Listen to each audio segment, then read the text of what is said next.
কথা বলছি মুন্সিগঞ্জ জেলার বজ্রযোগিনী ইউনিয়নের মামারসার গ্রাম থেকে। দুটো লাউয়ের মাদার মাঝখান দিয়ে আমি হেঁটে যাচ্ছি। যদি উপরের দিকে ওঠা যায় দেখা যাবে চারিদিকে শুধু লাউ আর লাউ। দর্শক, এগুলো প্রধানত আলুর জমি। মুন্সিগঞ্জ মানে আলু চাষ, আলুই তাদের প্রধান অর্থকরী ফসল। 8-10 বছর আগের কথা, এই গ্রামের মামারসার গ্রামের এক প্রগতিশীল চিন্তা চেতনার কৃষক হাকিম দেওয়ান, সেও প্রধানত আলু চাষী ছিলেন, কিন্তু একেবারে ফেলে দেয়া জমিতে, যেখানে কখনো কোনো কিছু হতো না, বর্ষার সময় পুরোটাই ডুবে থাকতো, সেই জমিতে তিনি শুরু করলেন লাউয়ের চাষ। শুরুটা হলো কিভাবে? একটি টেলিভিশন অনুষ্ঠান দেখে। বাকি গল্প তার কাছ থেকে শুনবো। এখন মুন্সিগঞ্জের কৃষকের কাছে আলু প্রধান নয়, প্রধান অর্থকরী ফসল হচ্ছে দিনের পর দিন লাউ। এবং দিগন্ত জোড়া যেই আলুর ক্ষেত দেখতাম আমরা মুন্সিগঞ্জে, সেই চিত্র অনেকটাই পাল্টে যাচ্ছে। উপর থেকে আপনারা যা দেখছেন সেটি শুধুমাত্র এই হাকিম দেওয়ানের একক প্রচেষ্টায় এখন শত শত কৃষক এখানে শুধু লাউ আর লাউ করছে। চলুন এগোই, সামনে গেলে হাকিমের সাথে দেখা হবে।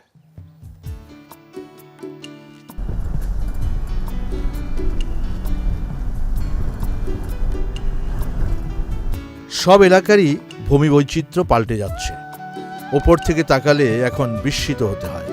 ফসল বৈচিত্র্য ও পরিবর্তিত কৃষির চেহারা এখন সবখানে। এই যে মুন্সিগঞ্জের বজ্রযোগিনী মাঠের চেহারা দেখছেন, আগে এই মাঠের চেহারা ছিল এরকম, অর্থাৎ আলু রোপণের ব্যস্ততা। এই মরশুমে গেরুয়া রঙের ক্ষেতই চোখে পড়ত। এখন সেই ক্ষেতের রং দিনে দিনে পাল্টে যাচ্ছে, ঘন সবুজে ছেয়ে যাচ্ছে পুরো এলাকা। কৃষক এখন কোনো ফসলে আটকে থাকেন না, মরশুম, লাভ আর উপযোগিতা নিজেই নির্ধারণ করেন। তাই এই আলু মরশুমে এখন যে বৈচিত্র্য আমাদেরকে মুগ্ধ করছে তা আসলে লাউয়ের ক্ষেত। লাউ এখন মাঠ ফসল। বিস্তীর্ণ ক্ষেত জুড়ে মাচা করে নিত্য নতুন উচ্চ ফলনশীল জাতের লাউয়ের আবাদ অনেক স্থানেই দ্রুত সম্প্রসারিত হচ্ছে। কৃষক বড় বড় আয়তনের জমিতে বিনিয়োগ করছেন লাউ চাষে। বজ্রযোগিনী এলাকার বিঘার পর বিঘা জমিতে শত শত মাচায় লাউর চাষ দেখে অভিভূত না হয়ে পারা যায় না। মামারসার গ্রামের সাত সকালেই প্রস্তুতি চলছে লাউ বাজারে পাঠানোর। এগুলি সব মোটামুটি একই সাইজের। কিরকম যাবে? এগুলো 35 টাকা করে পাইকারি। হ্যাঁ, তো তাহলে তো দাম ভালোই। হ্যাঁ। কদ্দুর জমি নিয়ে করছেন আপনি? আমি করছি আপনার 140%। 140%। হ্যাঁ। 140%তে কত লাউ আসবে আনুমানিক? দৈনিক আপনার 100 লাখ করে কাটান দেবো। কয়দিন কাটেন? 3 মাস। 3 মাস প্রত্যেক দিনই কাটবেন? হ্যাঁ। 140 শতকে লাউ চাষে আপনার খরচ কত হয় আনুমানিক? আনুমানিক আপনার 1.5 লক্ষ টাকার মতো। 1.5 লক্ষ, মাচা টাচা সব সহ। হ্যাঁ। আর বেচতে পারেন কত? বেতন তো আপনার 4 লাখ টাকার মতন। 4 লাখ। আচ্ছা, তো ভালো লাউ। এই ওই জমিটা থেকে একটা ফসলই হয় নাকি? হ্যাঁ, একটা ফসল।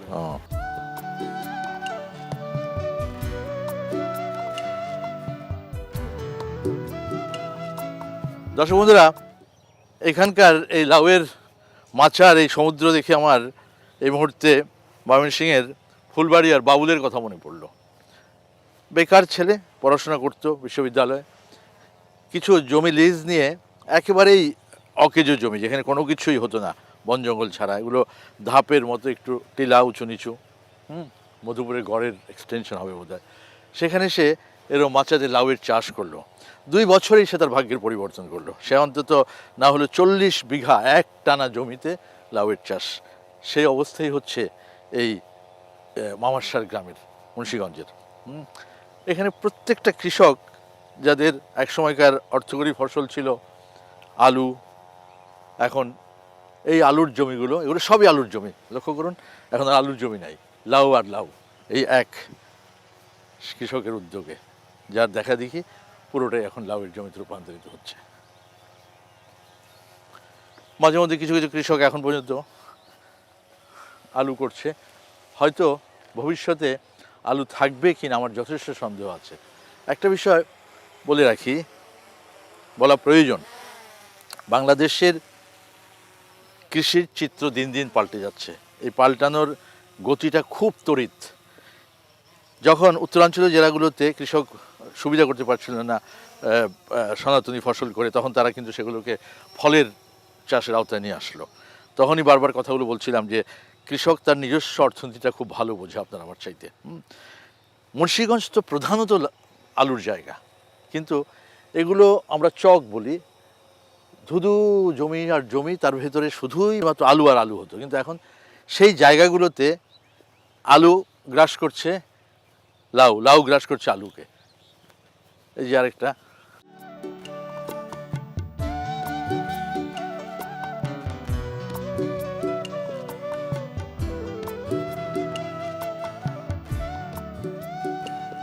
দর্শক, আলুতে কৃষক টানা লোকসান গুনতে গুনতে বিকল্প ফসল হিসেবে বেছে নিয়েছে লাউ।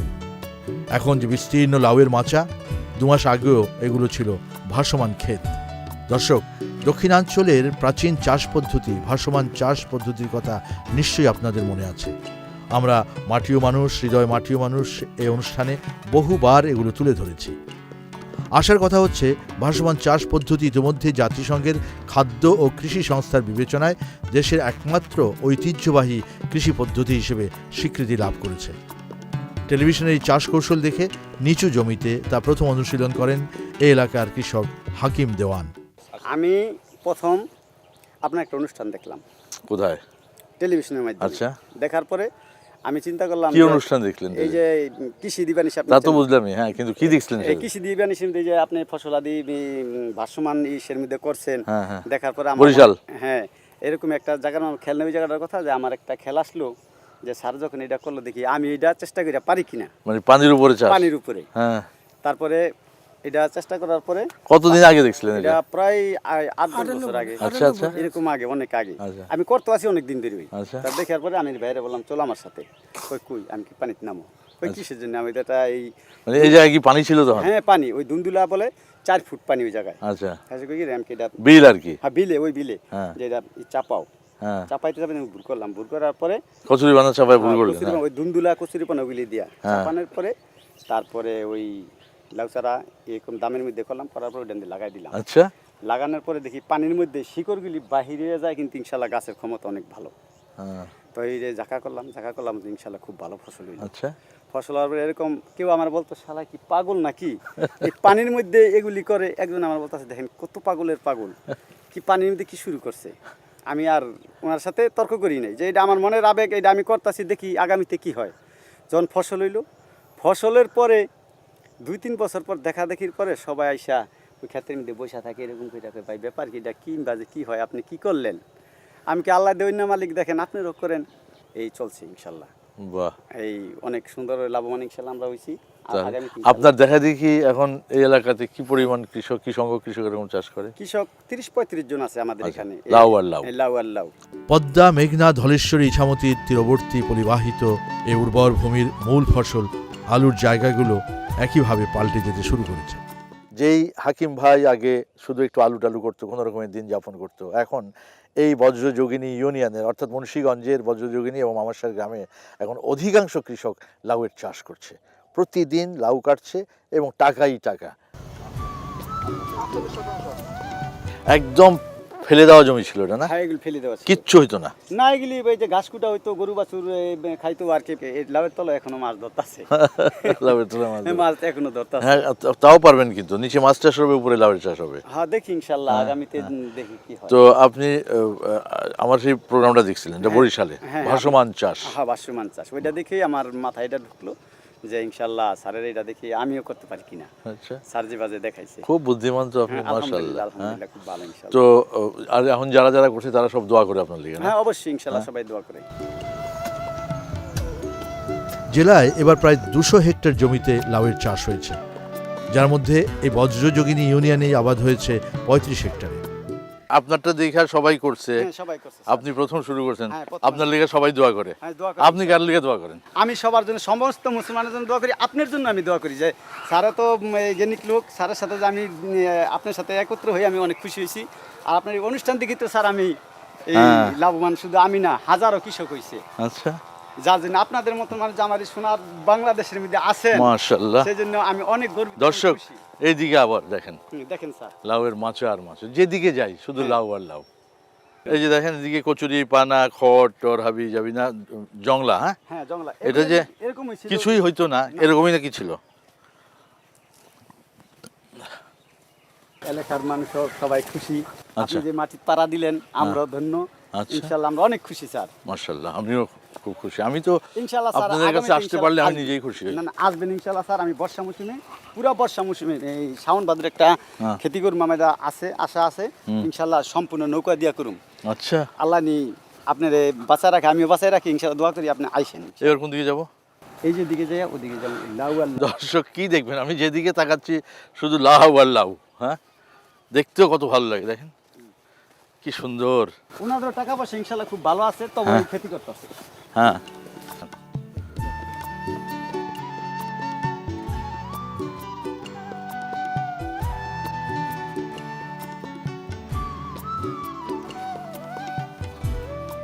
আমি বজ্রযোগিনী ইউনিয়নের এই মামারসার গ্রামের পূব দিকটাই ছিলাম এতক্ষণ, যতগুলো মাচা দেখিয়েছি।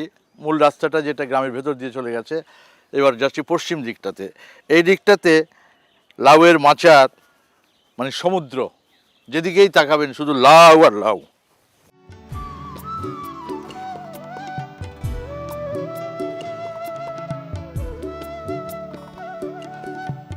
এই একই পদ্ধতিতে লাউ চাষ করছেন এমন আরও দু একজনের সঙ্গে আমাদের দেখা হলো।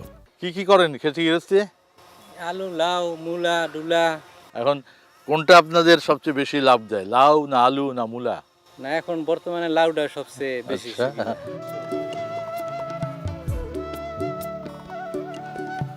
আপনি করেছেন নাকি? আমি করি না, এবার সামনে করবো। সামনে করবেন। মুন্সিগঞ্জ মানে তো আলু আর আলু, জি। জমিনের পর জমিন আলু, কিন্তু তার ভেতরে এখন লাউ ঢুকে গেছে। জি কারণটা কি? দেখা গেছে কৃষক এখন আলু খেতিতে লোকসান, লাউ খেতিতে লাভবান। আচ্ছা আচ্ছা, এই জন্য লাউ খেতি করতেছে। আপনি করছেন নাকি? করছি 5 ঘন্টা। পাল্টে গেছে এলাকার চেহারা, একটু আধটু ফাঁকা আলুর ক্ষেতের পাশে সুদীর্ঘ লাউয়ের ক্ষেত। যতদূর চোখ যায় শুধু লাউয়ের মাচা আর মাচা। এখানকার এত বিশাল জমি যে এখানে হস্ত পরাগায়ন করা সম্ভব হয় না, প্রাকৃতিকভাবে পরাগায়ন হয়। কিন্তু কাকরোলে আমরা দেখিয়েছিলাম যে হাত দিয়ে পরাগায়ন করা হয়। এখন কৃষক প্রাকৃতিকভাবে পরাগায়নে যেই ফসল আসে, ফলন আসে, তাতেই হয়তো অনেকটা খুশি। কিন্তু আমি খুবই আস্থার সাথে কথাটা বলছি যে এই কৃষকই কিছুদিনের ভেতরেই হয়তো হস্ত পরাগায়নে চলে যাবে।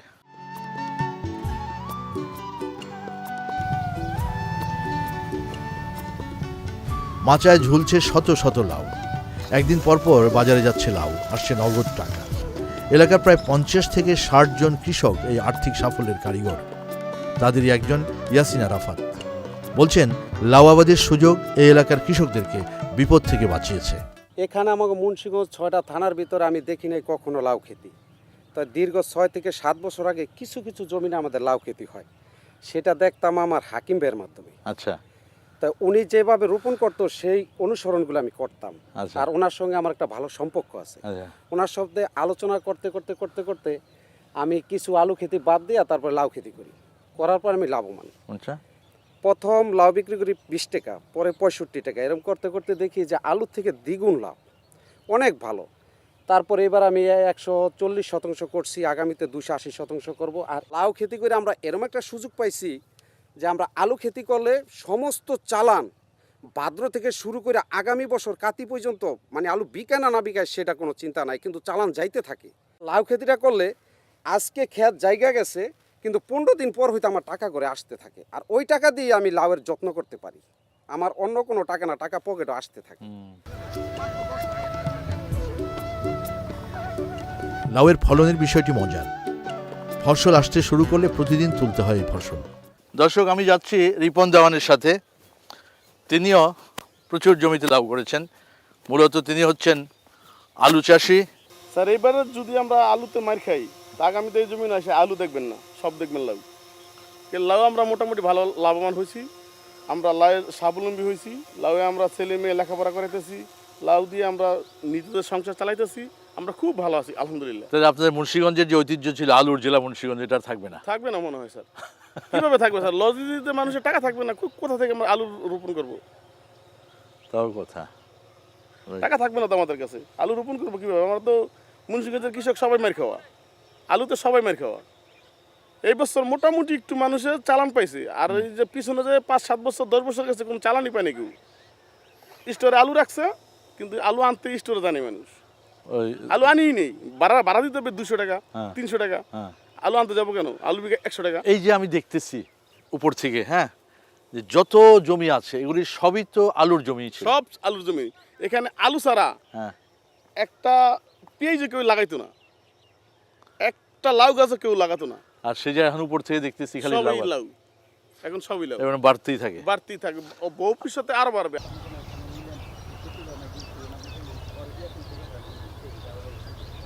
দর্শক, এই যে গোল গোল স্তূপ দেখছেন যেখান থেকে লাউয়ের গাছটা হয়েছে, বর্ষার সময় যখন পানি ছিল তখন ওই কচুরি পানার স্তূপ করে করে করে করে একটা বিশাল লেয়ার তৈরি করেছে, সেগুলোকে কেটে কেটে ভাসছে পানির উপরে, তার উপরেই আলুর বীজ, সে লাউয়ের বীজ লাগিয়ে দিয়েছে, পানি সরে গেছে, সেটাই মাটির উপরে বসে গেছে। সেই ক্ষেত্রে দেখেন কতগুলো, সবগুলোই কিন্তু এক একটা মাদামানি 2-3টা করে লাউয়ের চারা। এবং এই যে প্রযুক্তি, এটা আমরা সেই বহু আগে বরিশালের বানারীপাড়া, বিশারকান্দি, মরিচবনিয়া, উমরের পাড়, সেই সমস্ত জায়গায় ভাসমান চাষ যেখানে হয় সেই জায়গাগুলোতে এগুলো দেখিয়েছিলাম। সেই প্রযুক্তি একটি টেলিভিশন অনুষ্ঠান দেখে এই যে এখানকার যে কৃষক দেওয়ান, হাকিম দেওয়ান, সেই টেলিভিশন অনুষ্ঠান দেখে সে প্রথম শুরু করেছিল। আজকে এখানে অসংখ্য কৃষকের ভাগ্যের পরিবর্তন ঘটেছে সেই হাকিম দেওয়ানের কল্যাণে। এবং এই লাউয়ের জমিগুলো, এই কী বলে, আলুর জমিগুলো আস্তে আস্তে আস্তে আস্তে লাউয়ের জমিতে রূপান্তরিত হচ্ছে। আমি বারবার একটা কথা বলে আসি যে কৃষকের তার নিজস্ব একটা অর্থনীতির হিসেব আছে, যেটাতে সে লাভ পাবে সে সেই দিকেই ঝুঁকবে। এখন প্রশ্নটা দাঁড়ায় যে আলু উৎপাদন এলাকা খ্যাত মুন্সিগঞ্জ, বৃহত্তর মুন্সিগঞ্জ, তারপর বিক্রমপুর, সেখানে কি তাহলে ভবিষ্যতে আলু থাকবে না? এটার উত্তর আমার কাছে শুনে আপনিও দিতে পারবেন না। কৃষক যেটাতে লাভ পাবে সেই ফসলের দিকে যাবে, এটাই কৃষকের নিয়ম।